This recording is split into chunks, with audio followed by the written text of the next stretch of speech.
오늘 세 번째 이 하나님의 은혜의 경륜과 관련된 말씀이고 제목은 조금씩 차이는 있습니다. 복음은 에베소 3장에 바울이 선포한 것 같이 그 은혜의 경륜이라 이렇게 말했습니다. 이것은 다른 시대에는 감추어져 왔는데 바울 시대인 그 성령 강림을 통하여 이 복음 선포가 이제 이루어지게 된 것입니다.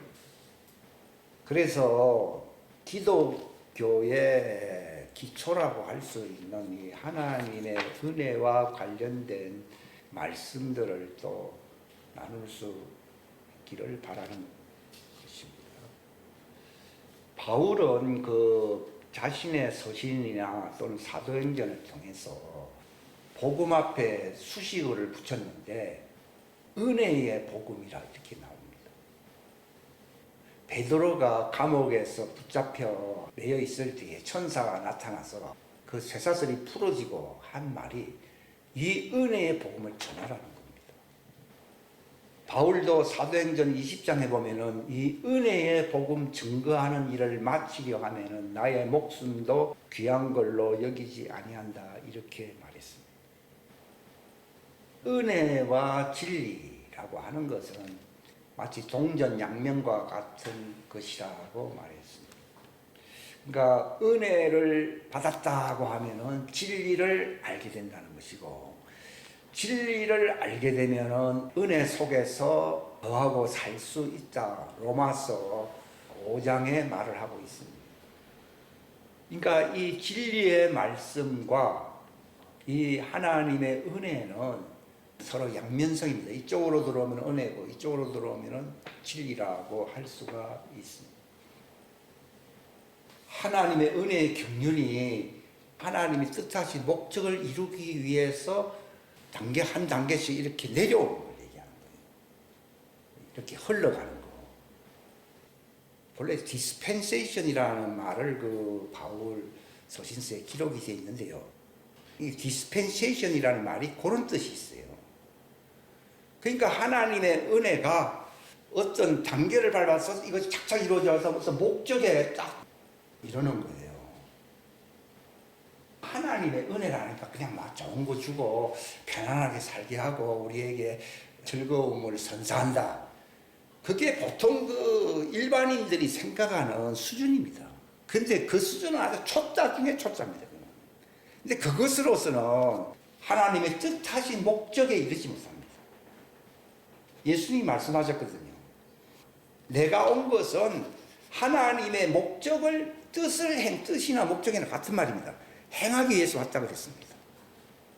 그때 이 하나님의 목적이 이루어지기 위해서는 예수님이 그냥 자동으로 너는 행복하게 살아라, 뭐 기도하자 해서 이루어지는 게 아니라 그분은 6월절 날 잡히고 결국은 십자가에 못 박혀 죽었어야 되고 죽고 난 뒤에는 저기 아브라함 품에 있는 그 무덤들에 있는 사람들에게 또 과거의 노아 시대에 그 모아놨던 그 에녹의 옥이 있잖아요.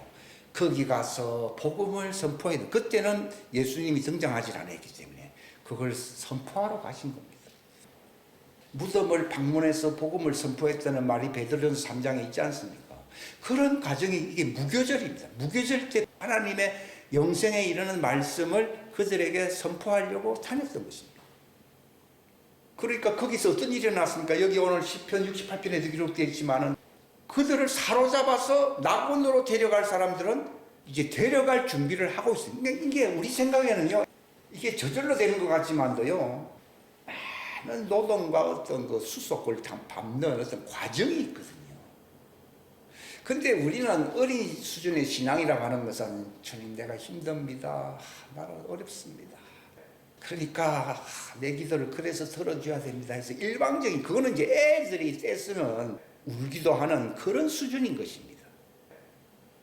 성경에서 왜 믿음이라고 하는 말을 왜 쓰는가 하면요, 바로 하나님이 은혜 베푸시는 어떤 경륜의 과정이 있거든. 그거 필요 없으면요, 뭐 성경책도 필요 없습니다. 주여 주시옵소서. 좋은 일이 일어날 줄로 믿습니다. 이렇게 하면 끝나지 뭐 성경책이 필요하겠습니까? 그런 게 아니에요. 그러니까 예수님 보십시오. 나는 아버지의 뜻을 행하러 간다. 근데 예수님은 먼저 인자가 버림을 받아서 장로들에게 배척을 당하고 죽임을 맛볼 것이다. 그리고 난 뒤에 내가 3일 만에 살아날 것이다. 이런 어떤 이 과정을 얘기를 하고 있습니다. 그 살아나기인데 왜 또 3일이 필요하냐? 바로 그들을 사로잡아서 이끌기 위한 작업을 지하 감옥에 돌아다니면서 하신 것이에요. 애들은 그냥 입에 입 벌리면은 숟가락 넣어줄 줄로 착각하고 있지만도, 그러나 부모는 부엌에서 일을 해야 되고 밥상을 차려야 되고 여러 가지 그 어떤 작업을 하고 있는 겁니다.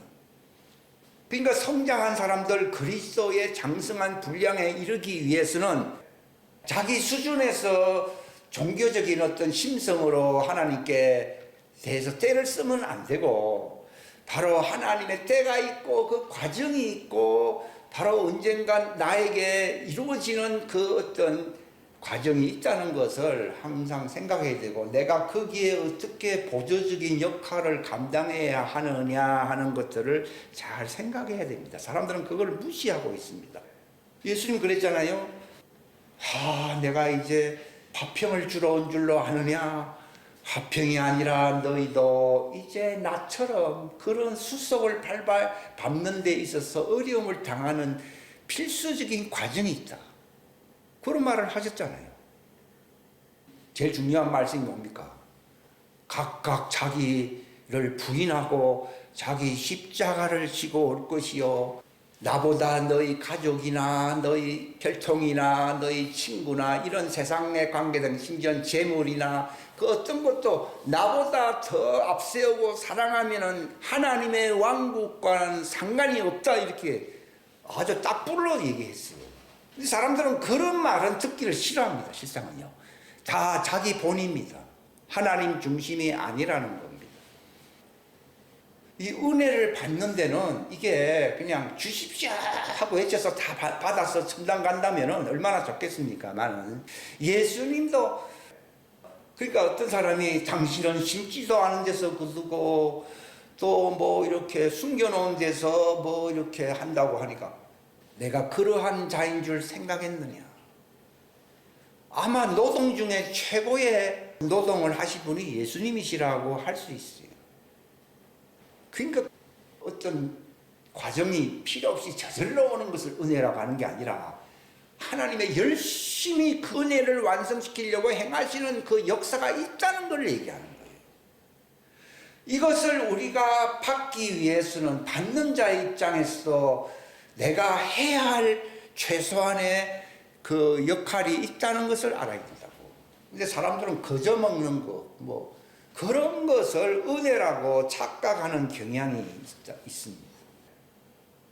근데 거기서 우리가 보조적으로 반드시 참여해야 할 어떤 역할이 있거든요.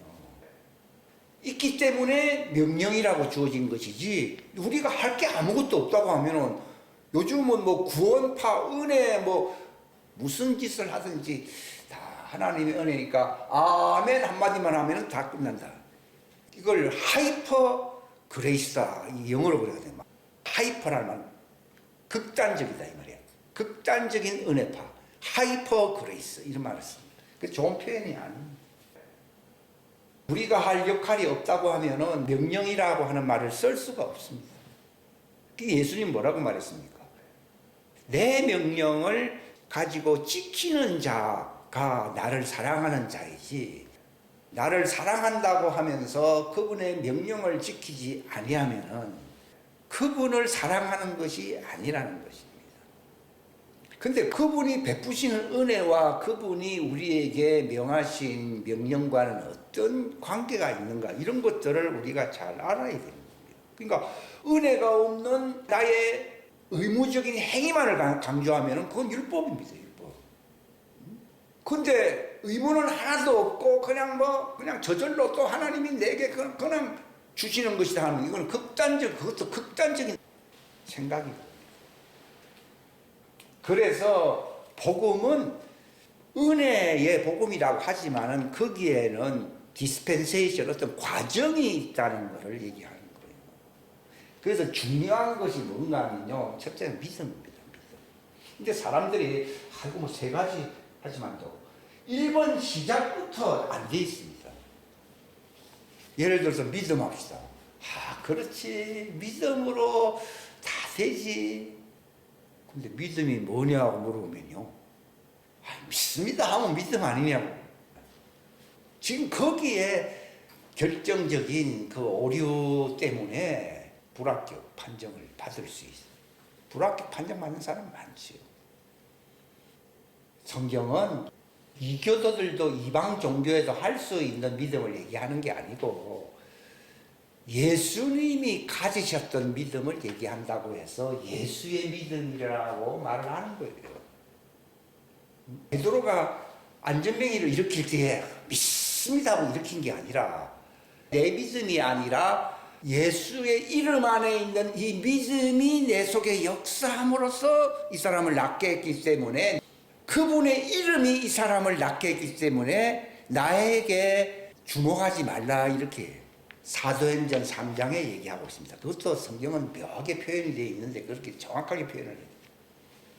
그게 바로 예수님의 이름 안에 있는 믿음이 이 사람을 구원하고 낫게 했다는 것입니다. 이건 제가 그렇게 표현한 게 아니고 3장 16절 그리고 쭉 읽어보면은 그 이름이 이 사람을 낫게 했다 이렇게 되어 있습니다. 그 이름 속에 있는 이 믿음이라고 하는 표현을 쓰고 그리고 우리가 이런 걸 정확하게 표현해야 되는 거는요.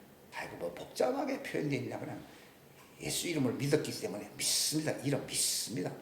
이런 식으로 그 번역되어 있어요. 근데 그게 아니에요.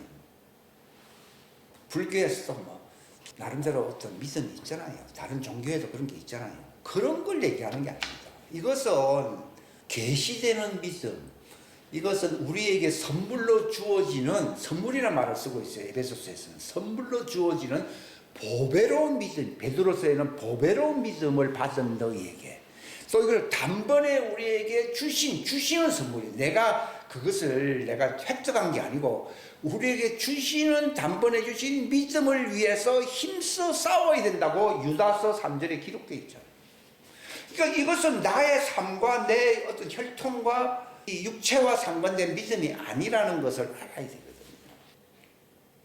디모데서에서는 믿음의 신비라는 말을 쓰거든요. 집사의 자격이 뭐냐? 이 믿음의 신비를 간직한 자가 집사라 이래 보면 오늘날 집사 될 사람, 집사 자격인 사람 거의 없습니다. 집사. 그러니까 왜 이게 필요하냐? 이 믿음이 시작입니다. 마치 그 기초와 같습니다. 어떤 반석이라고 하는 표현이 있듯이요. 이것이 1번이 안 되면 그 뒤에는 아무것도 이루어지는 게 없습니다. 의인은 믿음으로 산다는 말을요, 오늘날 신학교나 또는 뭐 사람들이 그냥 공공연하게 쉽게 자기에게 적용하는 경향을 볼 수 있어요. 아, 나는 믿음으로, 이렇게 됐다. 나는 뭐 행위는 시원찮지만 믿습니다. 그래서 나는 의인입니다. 이렇게 생각하는 사람들이 굉장히 많습니다. 그런데 그것은 이방 종교의 믿음이지 영생에 이룰 수 있는 믿음이 아니라는 거예요. 그러니까 성경에는 로마서의 이 믿음과 관련된 말, 로마서 10장에 보면은 믿음은 내가 종교심이 있고 내가 소원이 있기 때문에 믿음이 아니라 이렇게 얘기하는 게 아니라 뭐라 했습니까? 믿음은 들어야 된다는 겁니다. 믿음은 들음에서 나며 그럼 뭘 듣느냐? 그게 여기에 내가 안 적었는데요. 하나님의 왕국의 신비의 말씀을 들어야만이 믿음이 생긴다. 그래서 누구의 믿음이요? 하나님의 믿음, 예수님의 믿음이라는 말을 이렇게 알지 않으면 무조건 예수님 믿음이라고 그러면요. 아이고, 예수님이 뭘 믿어? 우리가 예수님 믿지. 이런 식으로 말을 하는 그러니까 그 말씀은 또 무슨 말씀이냐? 사람들이 그냥 교회에서 뭐 설교를 들으면 믿음 생긴다 이렇게 또 생각을 하거든요. 또 뭐 성경을 인용하니까 믿음이 생긴다 하잖아요. 그게 아니고 하나님의 말씀이라고 하는 것은 일반 어떤 설교나 강연이나 이런 걸 얘기하는 게 아니에요. 이건 생명수 강을 하나님이 흘려보내는 것 같습니다. 이것도 디스펜서입니다. 이것도 흘러가는 거기 때문에. 그러니까 예수님이 그랬잖아요. 나를 믿는 자는, 나를 믿는다고 하는 말이 어떤 뜻이냐? 생명수 강인 그분의 영생의 말씀이 내 배에서 이게 흘러가야 되는 것이 믿음이다. 이렇게 얘기하는 거예요. 근데 사람들도 그렇게 생각하는 게 믿습니다 하니까 그걸 깊이 생각을 안 합니다. 그래서 그렇게 고민하지도 않습니다. 그러니까 믿음이라고 하는 것은 말로 믿음이지 그건 이방 종교에 다 있는 믿음이거든요. 제가 말을 하는 것은 하나님의 목적은요, 우리를 부활시켜가지고 하나님의 왕국의 구성원으로 세우시는 것이 하나님의 뜻입니다.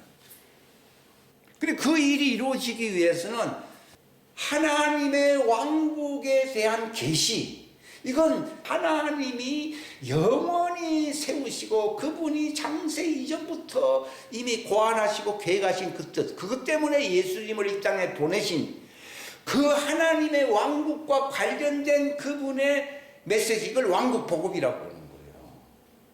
잘못하면 교회 복음, 개인 구원 복음, 개인 성화되는 성자 복음, 이런 식으로 사람들이 생각을 하기 쉽거든요. 그게 아니고 무슨 복음이냐? 하나님의 왕국 복음이 온 세상에 전파되어야 된다고 그랬어요. 그러니까 아무나 하나님의 왕국을 전할 수가 없어요. 하나님의 왕국의 설계나 모든 계획과 그 목적과 내용은 이 땅에 속한 사람은 알 수 없습니다. 마치 어느 건물도 어떻게 지을 것인가 하는 것도 그 건물주나 그 설계도를 가지고 관여한 사람들만 아는 것이지, 뭐 우리가 볼 때는 뭐가 있는 모양인데 이 정도 생각하지 모르잖아요. 그런 것처럼 교회 다니고 뭐 설교를 들었다고 해서 내가 하나님의 왕국과 관련된 이 왕국의 신비 모르잖아요. 그래서 믿음의 신비라고. 왜 신비라는 말을 붙이는가 하면은 하나님의 친히 설계하시고 운영하시고 완성하시는 그분의 영원한 하나님의 왕국을 그걸 완성시키겠다고 하시는 그분의 믿음이 있어야 안 있어요. 이거는 인간들이 가질 수 있는 믿음이 아니에요. 근데 하나님에게는 꿈이 있고 그분에는 계획이 있고 그분은 반드시 성취시키려고 하는 그분의 의지가 있고 뜻이 있고 믿음이 있다 이 말입니다. 그게 뭡니까? 그 내용이 하나님의 왕국이다 이 말이에요. 그러니까 기독교는 종교가 아니고 하나님의 왕국의 어떤 실상을 알게 되는 것이 믿음이 점점 자라나는 것이에요. 이걸 왕국 복음이라고 얘기하는 겁니다. 제가 이런 말을 하는 것은요, 오늘날 교회는 다 각자 평안하게 믿습니다. 그렇게 평안하게 믿어서 구원을 받는다면은 내가 이렇게 공들이고 힘들이고 뭐 이렇게 할 필요가 없습니다. 그 왕국 복음의 실상을 알게 됨으로써 믿음을 가져. 믿음은 들음에서 나는데 뭘 듣는다는 겁니까? 설교 듣는다고 천만에요. 하나님의 왕국의 신비 계시를 받아야 돼, 안 받아야 돼요? 받아야 믿음이 생깁니다. 그 믿음은 누가 가진 믿음이었어요? 예수님이 가진 믿음이었고 하나님이 가진 뜻하신 믿음이었구나 하는 것을 내가 알게 된다 이 말이에요. 그래서 너도 가지라 이 말입니다. 그래서 너도 거기에 그 뜻이 이루어지도록 협조를 해야 하네요. 협조해야 되는 것이 우리의 믿음이 되는 거예요. 들음에서 난다 그러니까요, 뭐 구수하고 재미나는 설교하면서 깔깔깔 웃으니까 내가 정말 감동된 믿음을 가졌다. 착각이. 물론 유머도 섞어가며 재미나게 웃을 수 있습니다만 그 내용이 하나님의 비전, 하나님의 믿음, 하나님의 계획, 하나님의 뜻, 하나님의 이것이 의거든요. 이것을 내가 그 말씀을 통해서 받음으로써 이 믿음을 갖게 되면 하나님이 함께 역사합니다. 제자들이 나가서 이 복음을 전하니, 왕국 복음을 전하니까 하늘 우편에 계신 예수님이 성령님을 보내셔서 함께 역사한다고 되어 있습니다. 마찬가지로 우리가 이걸 진리라고, 빌라도가 뭐라 했습니까? 예수님이 나는 진리를 말하려고 왔다 그러니까요. 진리가 뭐냐고. 예수님이 말한 진리는 세상 어떤 문화적인 어떤 과학적인 그런 진리를 말하는 게 아니라 왕국의 진리. 복음은 그냥 듣기 좋은 소리가 복음이 아니라 하나님의 왕국에 관한 그 왕국에 들어갈 수 있는 자격을 구비할 수 있게 만드는 메시지, 이게 진리다. 그러니까 그 메시지를 들어야 하나님의 믿음을 가지 안 가죠. 그렇게 되는 거예요. 근데 오늘날 마음에 좀 위로가 되고 좋은 일이 기적도 그러니까 내가 주의 이름으로 기적도 권능도 교사도 가르쳤다 그러니까요. 네가 하나님의 믿음을 가진 게 아니라는 거예요. 쉽게 얘기하면 너는 하나님의 뜻을 행한 게 아니다. 그 아버지의 뜻을 믿음으로 가진 사람이 그게 참여하는 것이지, 딴 생각하고 있는 사람에게 그거는 하나님 왕국이 아니라 자기 왕국이고 교회 왕국이고, 이 가톨릭도 교회 왕국입니다. 신교도 요즘은 다 교회 왕국입니다. 하나님 왕국이 아니에요. 교회 세를 불리기 위한 것이에요. 물론 세상 나라가 잘 되는 것보다는 교회 껍데기라도 잘 되는 게 좋겠지요. 그러나 제가 말씀하는 것은 하나님이 인정하지 않는다는 거예요. 그러나 하나님의 왕국을 참여하는 사람은 하나님의 왕국의 의가 이루어지죠. 그러니까 믿음에서 믿음이라는 것은 그분의 믿음이 나의 믿음이 되고 나의 믿음이 여러분들의 믿음이 되고 믿음에서 믿음에 이르는, 이 말이거든요. 복음을 전하는 것은 하나님의 믿음이 점점 이어지 안 이루어져요.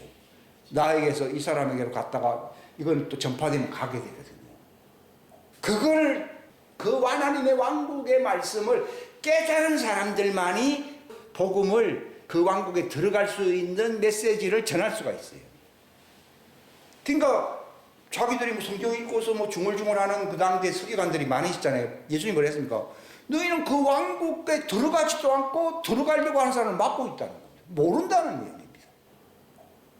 이게 바로 소견이라고 하는 겁니다. 그러니까 나무아미 타올 관세음 보살은 이거나 믿습니다 할렐루야 우리는 다 이런 얘기나 표현만 다르다 보이지 못 들어가기는 마찬가지야. 효과가 없다 이 말이야. 효과가 효력이 없는 시간 낭비, 완전히 교회 다닌다고 시간 낭비하는 거예요. 복음을 전하는 것은요, 특별히 연습해서 한다 그러면 이건 위선입니다. 우리가 보고 들은 것을 전하지 않을 수가 없다라고 하는 그 제자들의 표현인 거예요. 그러니까 예수님이 표현이 뭡니까? 우리는 아는 것을 너희에게 전한다고 하는 것이지 뭘 지어내가지고 연습해서 말을 하는 게 아니다 이 말이에요. 근데 오늘날 교회가 잘못하면요, 그냥 소원 성취하라고 하는 이상한 그런 종교적인 개념으로 이어지기가 굉장히 쉽습니다. 기독교는 도 닦는 게 아니에요. 자기가 정확하게 알고 경험한 거를 얘기하는 것이지, 수도사가 그것도 자기 개인적으로는 필요한 게 있지만은 영생을 얻고 하나님의 왕국에 들어가는 게 영생인데, 들어가기 한 데는요 그렇게 연습하고 도 닦아서 가는 게 아닙니다. 그냥 계시로 그냥 알게 된 겁니다. 이것을 어떻게 효과적으로 선포할 수 있을까에 대해서는 본인이 기도하고 준비를 하는 것 뿐이지, 이미 알고 있는 것을 정리하는 거예요. 나는 먼저 그걸 알고 나는 거기에 들어가려고 표대를 향하여 바울이 간다고 말한 것처럼 나도 거기에 가는데 주님은 같이 가라는 겁니다. 그래서 같이 가려고 얘기를 하는 것 뿐이지, 어떤 각본을 만들어 가지고서 어떻게 잘 될 걸로 우리가 한번 바라봅시다, 믿어봅시다 하는 얘기가 아니거든요. 그러니까 예수님도 우리는 아는 것을 전하고 너희는 모르는 것을 얘기하고 있다는 겁니다. 자기도 모르는 걸 얘기하고 있는 거예요. 증인이라는 말은요, 목격자라는 뜻이거든요. 그것을 내가 알고 있다 이 말입니다. 이것을 전한다는 겁니다. 그걸 증인이라고 부르는 겁니다. 너희는 수련의 어떤 그 도를 연습해서 전하라고 하는 말씀이 없습니다. 우리가 보고 들은 것을 너희에게 말하지 않을 수가 없다고 제자들이 고백한 것처럼 그렇게 얘기하는 거지. 근데 성경은 뭐라면 이걸 딱 갖게 되면 두 번째가 따진 것입니다. 성령의 약속이 나에게 적용되기 시작. 그냥 그 말씀이었고 그 어떤 목격자의 증인, 그러니까 이런 사람들에게서 들어야만이 믿음이 생기는 것이지, 그 사람도 무슨 신학 연구해서 뭐 학위를 따가지고서 뭐 고상하게 생각을, 철학이라고 하는 건 고상한 생각이잖아요. 그런 거를 들었다고 해서 믿음이 생기는 게 아니거든요. 근데 목격자의 증인, 이걸 증인이라고 합니다. 이걸 알게 되면 어떤 일이 일어납니까? 성령님이 침례, 성령님의 역사, 어떤 성령님으로 말미암은 약속이 우리에게 주어지기 시작합니다. 갈라디아 3장에 믿음으로 이런 믿음을 가지고 1번이 안 되면 2번이 절대 안 됩니다. 이거는 가짜 믿음이, 본래 진짜 중요한 것은요, 가짜가 굉장히 많습니다. 그래서 진리라는 말을 씁니다. 진리라는 말도 좀 표현이 너무 고상하고 진짜다 이 말이에요. 무슨 말인가 하면 인간의 교리나 어떤 그 성경 갖고서도 다 소설 쓰듯이 가짜 얘기 많이 해야 해요. 그러니까 그걸 하나님은 괘씸하게 얘기는 겁니다. 자기의 말씀에 손질하는 것에 대해서 하나님은 묵과하지 않습니다. 너희들은 사람의 전통과 사람의 가르침, 교리로 가르치기 때문에 하나님의 말씀을 짬뽕을 시켰다 이 말이에요. 그래가지고서는 하나님의 말씀을 무효화시킨다는 겁니다. 즉 무슨 말인가? 설교 잘못하면요, 이 영생으로 이어지는 이 하나님의 은혜의 경륜이 막혀버립니다. 하나님은요, 개인적인 그런 잘못은요 좀 많이 잘 봐줍니다. 그런데 성경에서 죄라고 하는 것은요, 저도 이제 여기서 제가 옛날에 내가 잘못 표현한 부분이 있는 걸 좀 수정해야 된다고 하는 것은요, 죄라고 하는 기준은요, 이 계시되는 이 믿음을 갖지 않는 걸 죄라고 하는 겁니다. 즉 이 믿음과 갈등을 빚게끔 대항하는 모든 행위나 이런 거를 죄들이라고 표현합니다. 무슨 말 하겠습니까? 죄들 복수로 쓰는 것은 그것을 방해하는, 반대하는 여러 가지 모양들이 있잖아요. 그걸 죄들이라 표현하고 있고, 죄라고 하는 것은 이 믿음을 안 가지는 것을 죄라고 합니다. 이게 굉장히 중요합니다. 그러니까 내가 왜 버림을 받느냐 하면요, 개인적으로야 다 잘못하는 그 어떤 게 약점들이 굉장히 많죠. 그런 거를 사람들은 너무 확대를 하는 경향들이 있어요. 들보는 보지 못하고 티라고 되어 있습니까? 그런 거를 많이 잡습니다. 아, 저 사람 점잖지가 않네요. 근데 그것도 다 티입니다. 그런 거 따지면 다윗에게도 티가 있고요. 뭐 다 있습니다. 사람들마다. 티는 보고 들보는 보지 않는다고 했어요. 그 들보가 뭔 줄 아십니까? 그게 하나님이 영생을 주기 위하여 계획하시는 이 하나님의 왕국과 관련된 그분의 믿음의 말씀이 있어야 되지요. 이것을 갖지 않는 것, 이걸 죄라고 합니다. 즉 죄에 대하여라 하면은 예수님이 뭐라고 말했습니까? 나를 믿지 않고, 그러면 예수의 믿음을 얘기하는 겁니다. 내가 온 목적이 다, 나는 왜 왔느냐? 그 왕국 때문에 왔고 그 왕국의 문을 열어주기 위해서 왔는데, 그 말을 이 메시지를 예수님 진리를, 왕국의 진리를 전해야 하잖아요. 전하는데 그것에 대해서는요, 딴 생각하고 있고 별로 안 받아들이잖아요. 자기 생각만 하고 있잖아요. 교회 왕국이나 세우고 자기 개인 왕국이나 다 세우고 있잖아요. 그게 죄입니다. 그건 하나님이 굉장히 못마땅합니다. 근데 하나님도 전자는 분이기 때문에 네가 하나님의 왕국에 관심이 없어? 너는 하나님의 왕국에 들어갈 수 있어요, 없어요? 없습니다. 많은 사람이 그 왕국으로 밀쳐 들어간다라고 누가복음 16장에 기록이 되어 있잖아요. 그러니까 이 복음이 전파되면은 믿음이 생기니까 주님 나도 거기에 하니까 성령님이 은혜를 베풀어야 안 베풀어요? 이 성령님의 약속이 뭐냐 하면요, 은혜입니다. 그러니까 아무에게 은혜를 막 베푸는 게 아니고, 집안이 힘듭니다, 은혜 베푸소서, 이렇게 해서 되는 게 아니고, 그거는 얼마든지 사단이 속일 수 있고 다 그렇게 조정을 하고 있습니다. 근데 이 믿음을 알게 되면요, 성령님이 역사합니다. 역사함으로 단계를 밟아서 그 들어가도록 해야 해요. 그걸 은혜라고, 그걸 은혜의 경륜이래요. 그러니까 성경에는 믿음으로 말미암아 성령의 약속을 받는다는 말이 있어야 했어요. 막 있잖아요. 그 얘기입니다. 성령을 약속으로, 이 말이 아니고 성령의 약속입니다. 왜냐하면 이거 은혜거든요. 성령님의 약속은 그 내용은 많습니다. 다 사람마다 다르기 때문에요.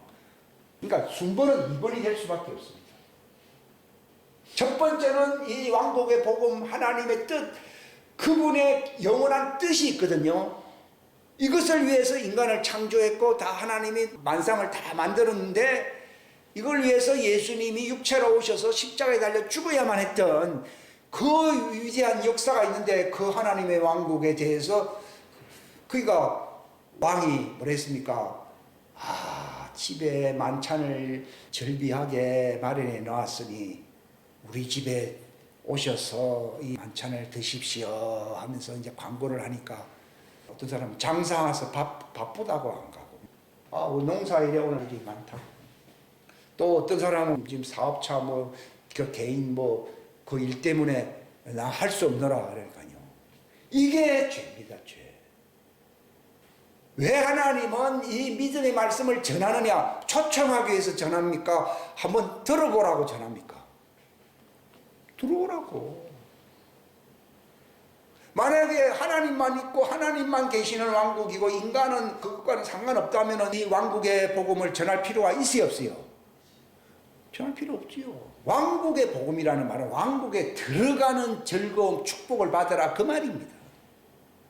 그러니까 예수님이 비유로 소도 잡고 집에 만찬을 잘 즐비하게 마련했으니까 우리 집에 오십시오 라고 얘기했어야 했어요.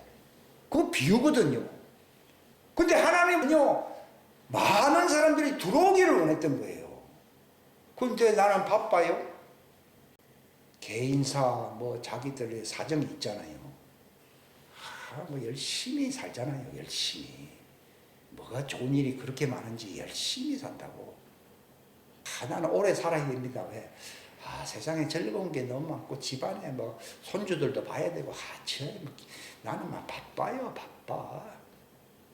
아이고 일주일에 한 번씩 내가 어디 성당이나 불당에 한번 나가보지요. 이런 사람들은요 하나님 볼 때는요 하나님을 개무시하는 거예요. 하나님의 초대를 무시하는 거예요. 그러니까 종들이 와서 아이고 주인님 초청장을 보내주고 사람들을 만나서 얘기했더니요 콧방구도 안 끼고 그냥 아무 소리도 안 하고 다 바쁘다고 다 갔으니까 주인이 노발대발하여 일이 납니다. 그게 죄입니다. 이 믿음이라고 하는 말이 그냥 사람들은 자기 소원이잖아요. 하나님의 소원이 아니잖아요. 하나님의 소원을 개무시했다 이 말이에요. 그게 죄입니다. 죄. 무시하는 방법이 어떤 사람은 이렇게 무시하고 저 사람은 저렇게 많이 무시하네요. 그러니까 죄들은 많아야 많아요. 방식으로는 여러 개이기 때문에 죄들이라고 표현하는 거예요. 거기서 사람들의 운명이 결정되는 거예요. 그러니까 믿음이 있느냐 하는 말은요 그 하나님의 초청과 관련된 그 하나님의 왕국의 그 영광의 그 신비 이것 때문에 예수님이 우리를 받아들이기 위하여 그분이 십자가상에서 육체의 휘장을 통하여 열어놔서 안 열어놨어요. 이런 걸 개무시한다고. 바쁘고 어쩌고 우리는 교회 사업 심지어는 선교 사업차 이런 말도 할 수 있어요. 웃기는 내용이지만요. 선교가 뭐가 선교입니까? 설교가 뭐고 교회가 뭡니까? 교회는 하나님의 왕국을 위해서 존재하는 것이지 하나님의 왕국과 교회가 따로 있는 게 아닙니다. 옛날에 어거스틴이라는 사람이 잘못하고 있는 것이요. 이 교회 왕국을 세운 거예요. 근데 오늘날은 그 사람이 다 천당에 갔다고 생각하는데요. 아니에요. 그것은 갔다 오는 사람들의 어떤 많은 증언들이 있는데요. 어림도 없습니다. 어느 누구도 하늘에 계신 아버지의 뜻을 행하지 아니하면 들어갈 수 있어요, 없어요? 없습니다. 그 뜻이 뭐냐? 여기 1번에서 다 결정이 됩니다. 우리도 마찬가지입니다. 이게 부분적인 것이 되어서는 안 되고 전체적으로 다 알아야 됩니다. 왜 그런가 하면 에베소 4장 13절 말을 적어놨는데 이게 굉장히 중요합니다. 우리가 어떻게 그 왕국에 들어갈 수 있는 완전한 사람이 될 수 있느냐? 조건이 두 개입니다. 그 이름을 알아야 되고 그 믿음을 가져야 된다 이렇게 나옵니다. 우리가 믿습니다 하면 됩니다. 그런 표현으로 되어 있는 게 아니고요. 그 믿음을 알아서 완전하게 되어 있다는 것입니다. 그분의 이름이 말씀을 우리가 알므로써 완전하게 되어야 된다고 나와 있습니다. 그분의 믿음과 그분의 이름으로써 우리가 완전한 자가 되어서 그 왕국에 들어간다는 것입니다. 여기서 요한일서 말씀에요. 우리가 죄 있다고 고백하면은 하나님 미쁘고 의로우사 우리의 모든 죄를 사하시고 우리를 깨끗하게 하신다. 그게 무슨 말인가 하면요. 우리가 하나님의 왕국에 대해서 자기 입장에서 받아들이고 그걸 부분적으로 이해하고 해석하는 경향이 굉장히 많습니다. 이것이 우리가 짓고 있는 죄입니다. 처음에는 뭐 이렇게 듣는 것이지만 자기의 머릿속에서 새롭게 다른 각색이 나와야 나와요. 나오거든요. 요게 죄입니다. 이게 소위 예수님을 잘 믿는다고 하는 사람들이 짓는 죄입니다. 그걸 가리켜서 우리가 죄 없다고 하면은 자신을 속이고 하나님을 거짓말쟁이로 만든다. 이렇게 나오거든요. 전 무슨 말인가 하면요. 완전한 믿음이래요. 완전한 믿음, 완전한 그 이름. 이걸 알아야 되는데 이게 왜 불완전한 것이 되는가 하면 내 속에서 굴절 현상이 나타나는 거예요. 이게. 그래서 우리가 회개해야 된다고 하는 말은요. 자꾸 하나님의 입장에서 바로 그 진리를 받아들이고 자신을 변화시키려고 해야 되는데 자꾸 자기 입장에서 이걸 생각하고 각색하고 구성함으로써 이게 굴절돼 버려요. 이게 굴절. 그 죄거든요. 이거는 의도적으로 뭐 반대하고 무시하는 게 하는 건 아니지만요. 보통 이제 천국 가야 할 사람들이 남은 과제가 뭔가 하면요. 전체적으로 이것을 받아들이고 그 믿음에 순종을 해야 되는데 자기 안에서 생각으로 이것이 완전하게 알지 못하고 부분적으로 이게 굴절이 된다는 것입니다. 그런 죄는 있어요, 없어요? 많죠. 그래서 교회당에 나와요. 왜냐하면 목사도 고민 많이 하고 이 자리에 서지요. 고민 안 하고 있습니다. 저도 제가 고민하면서 이게 환란이라고 하거든요. 저는 지난번에도 말씀드렸다시피 너희 믿음의 시련이라 그러니까 말 그대로 세상 시련입니까? 믿음의 시련입니까?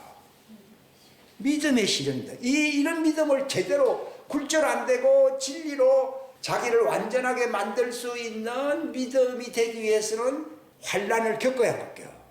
그래서 그걸 너희 믿음의 시련이라는 말을 쓰고 있는 거예요. 우리는 민생고 문제가 잘 안 되고 몸도 안 좋고 주로 그런 거를 시련이라고 생각하는 경향이 많거든요. 그거는 영적인 근심을 통한 그 시련을 겪지 않기 때문에 겪을 필요가 없는 민생고 문제나 어떤 다른 문제 때문에 고통을 많이 당하는 거예요. 성경에는 영적인 고민은 생명과 평안이라고 그랬습니다. 저 무슨 말인가 하면 예수님과 똑같은 믿음을 나도 가지려고 영적인 고민을 많이 함으로써 내가 시련을 겪고 있다고 하면은 그것은 마침내 뭘 이룬다고요? 생명과 평안과 구원을 이루는 겁니다. 영적인 고민은 구원을 이룬다고 고린도 후서 7장에도 나와 있거든요. 근데 그런 고민은 안 하거든.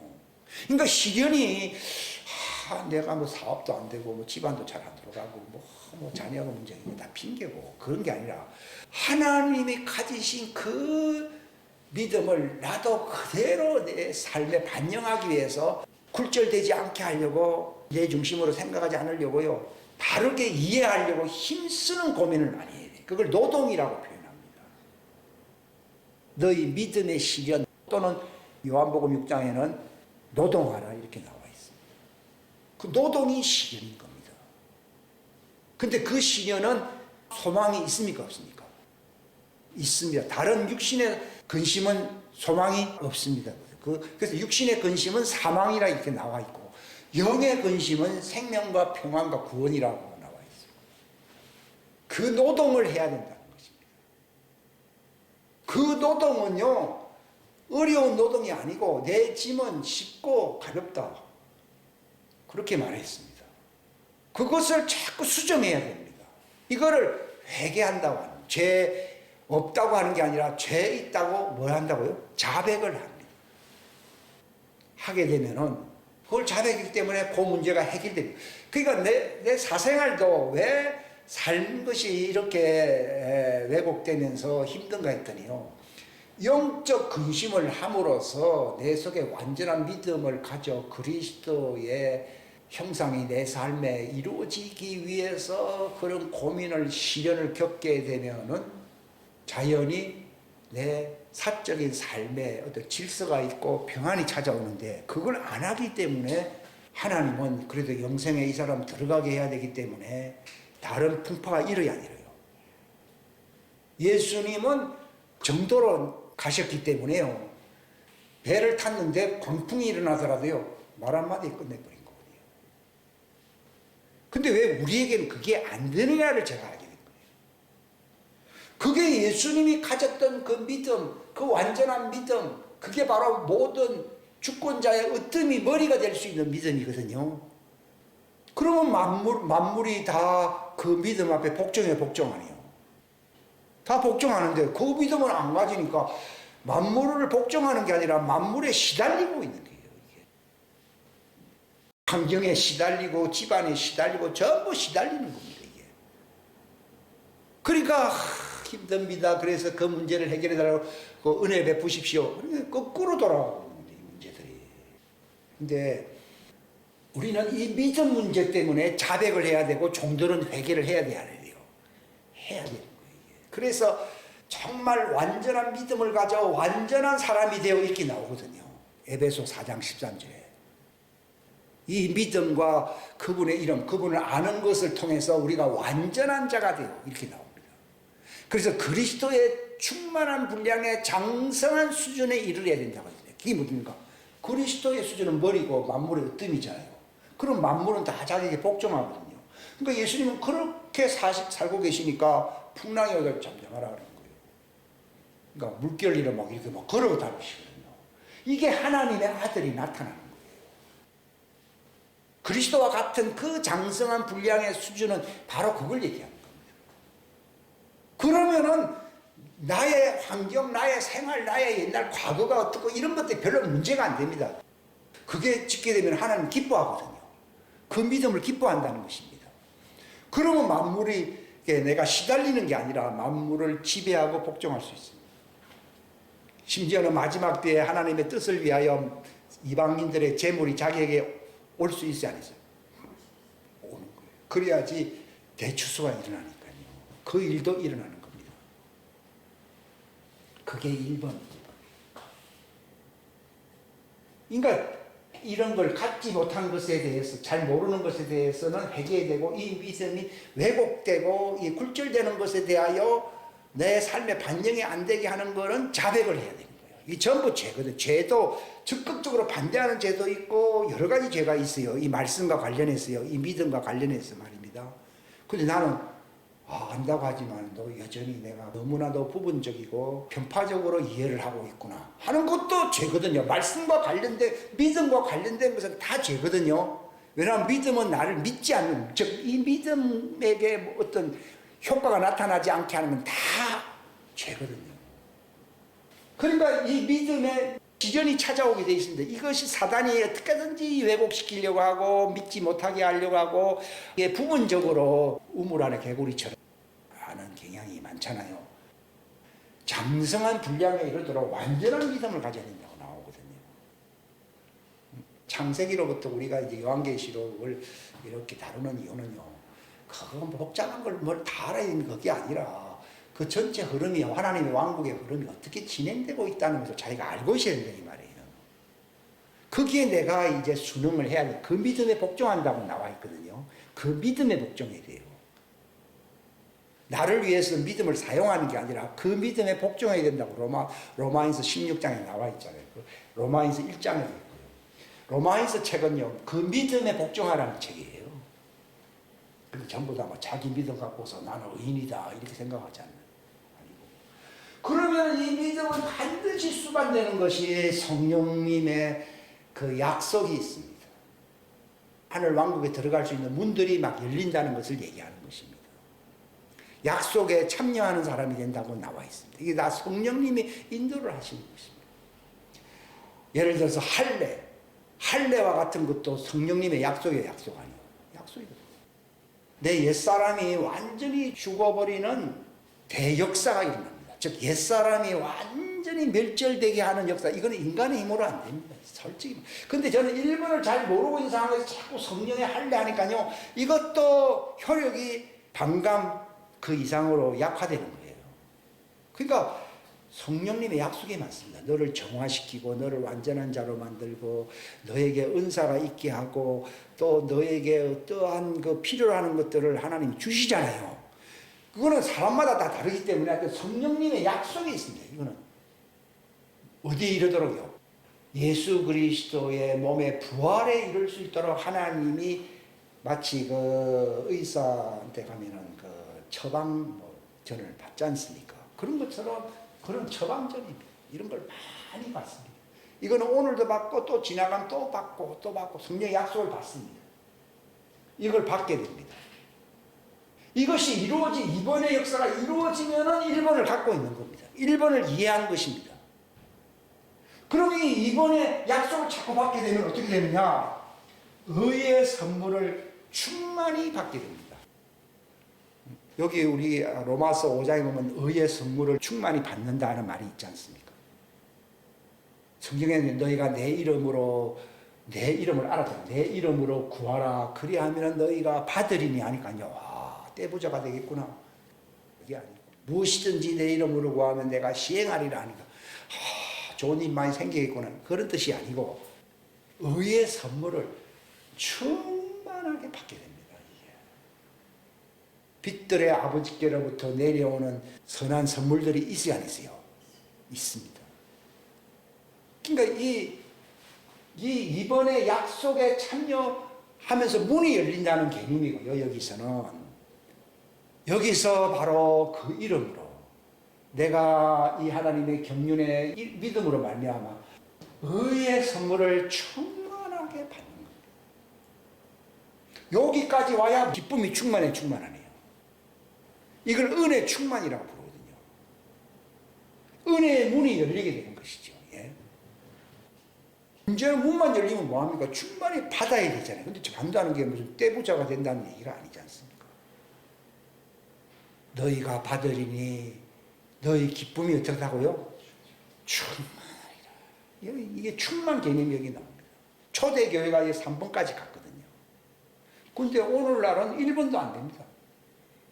전부 종교적입니다. 하나님의 이 은혜의 경륜을 우리가 받고 살기 위해서 힘써야 될 줄로 믿습니다. 기도하겠습니다. 하나님 아버지 감사합니다. 귀한 시간 허락하심을 감사합니다. 하나님의 이 은혜의 경륜 복음의 진리를 알게 하시옵소서. 죄의 기준이 무엇인가를 알게 하사 우리로 하여금 죄를 자백해야 될 이유를 알게 하시고 또 회개함으로 그 하나님이 열어놓으신 은혜의 약속을 받을 수 있는 자들이 되게 하시옵소서. 문만 열린 것이 아니라 정말 이 땅에서 하나님의 뜻이 이루어질 수 있도록 우리 기쁨을 충만케 하시는 그러한 체험의 역사가 나타날 수 있도록 도와주시옵소서. 너희가 받으리니 너희 기쁨이 충만할 것이라고 말했습니다. 하나님, 이 수준에 이를 수 있는 이것으로서 세상을 향한 하나님의 뜻이 추수의 대역사가 성공할 수 있는 그러한 문호가 열릴 수 있도록 축복하여 주옵소서. 이 깊은 하나님의 말씀을 묵상할 수 있도록 도와주시옵소서. 깨달음을 갖게 하여 주시옵소서. 부분적인 것에 머물지 않게 해 주시고 완전한 수준에 이를 수 있도록 충만한 경험을 가질 수 있도록 도와주시옵소서. 인도하여 주시기를 바라옵고 거룩하신 주 예수님의 이름 받들어 간절히 기도하옵나이다.